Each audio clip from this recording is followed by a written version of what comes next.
Kamu sudah selesai membaca dan memahami kehendak soalan dengan menggunakan formula Jia Top Cop.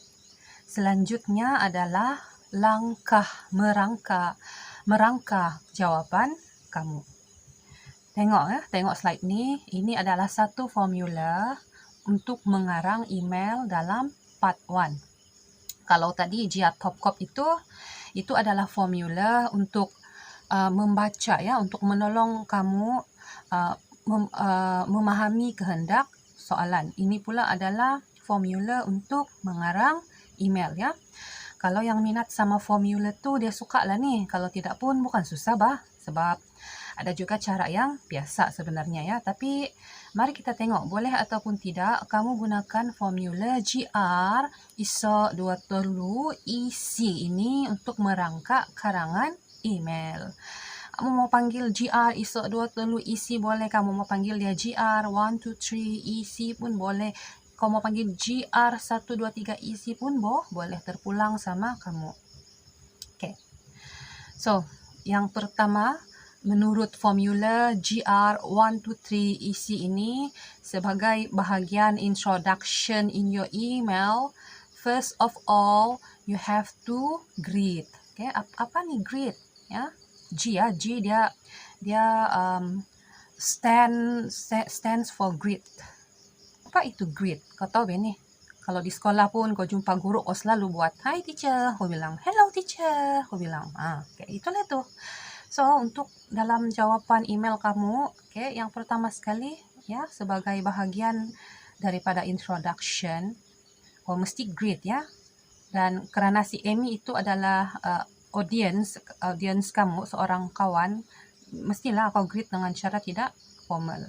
Okay, sebagai contoh, okay, Dear Amy, to Amy, hi Amy, hello Amy, hi ataupun hello sahaja pun tidak mengapa sebab nada kawan kamu boleh pilih mana-mana satu yang kamu suka. Kau boleh hafal lah ni, tak melampau lah tidak dapat hafal greet paling senang di dunia ni. Nah, kalau kamu pandai tulis greeting, itu sebenarnya menunjukkan kamu tahu convention ataupun kebiasaan yang dilakukan apabila kita menulis email. Yang kedua, kita pergi pula yang kedua, ya. Tadi G, sekarang R.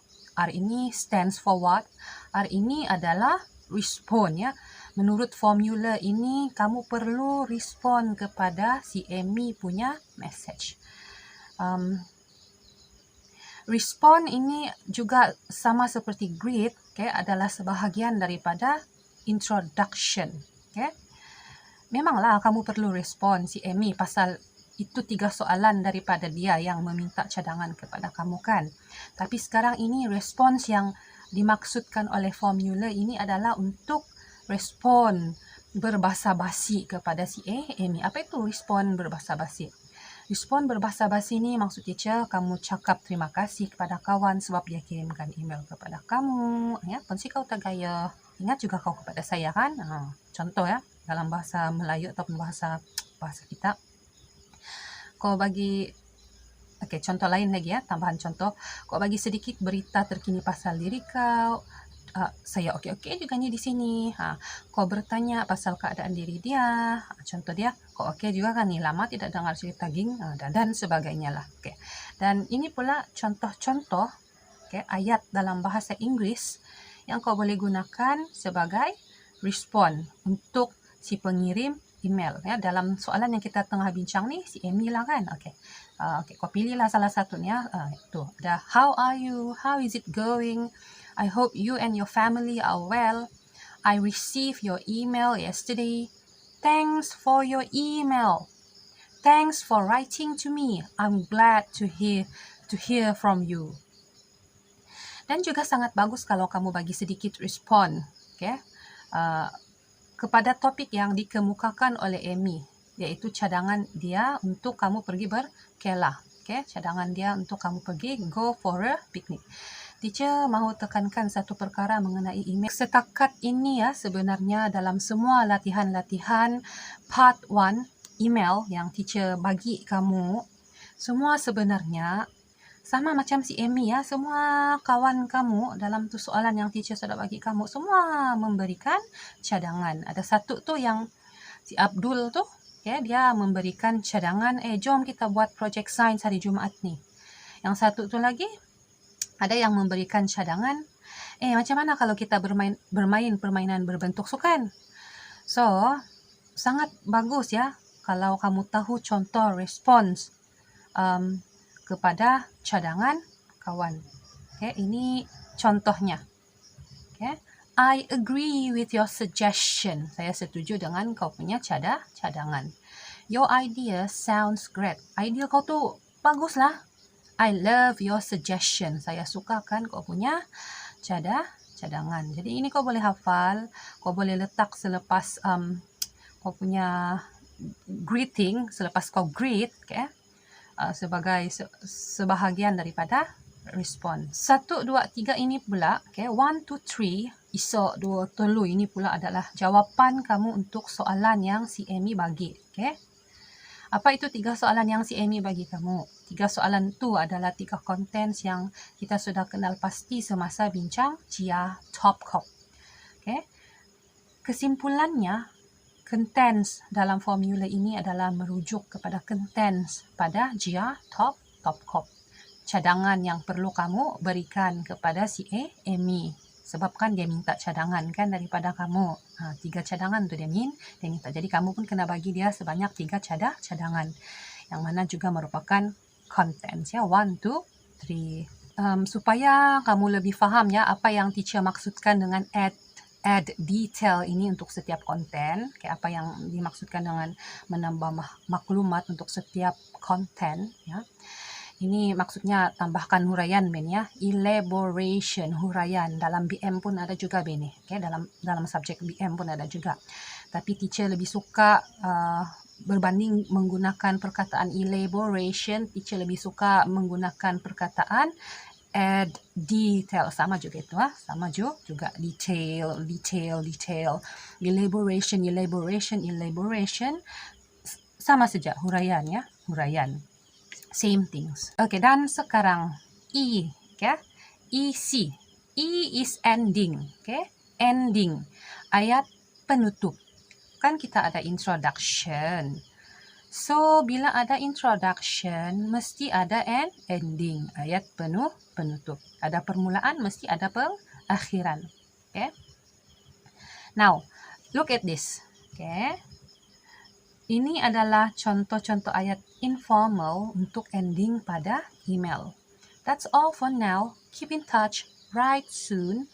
Looking forward to your next email. Bye. Bye for now. See you soon. Take care. Thank you for your help. So, macam contoh untuk greetings dan responses tadi, kamu boleh pilih salah satu contoh-contoh ayat penutup ini sebagai kamu punya ending ya untuk email kamu. Tapi tidak sesuai lah kau mau pilih yang tuna yang thank you for your help tu kan. Sebab topik yang kamu bincang dengan Amy bukan pasal pertolongan, tapi pasal going for a picnic. Jadi tu yang paling bawah tu ya tidak sesuai lah ya untuk email ini kalau kamu mau ambil itu sebagai ending.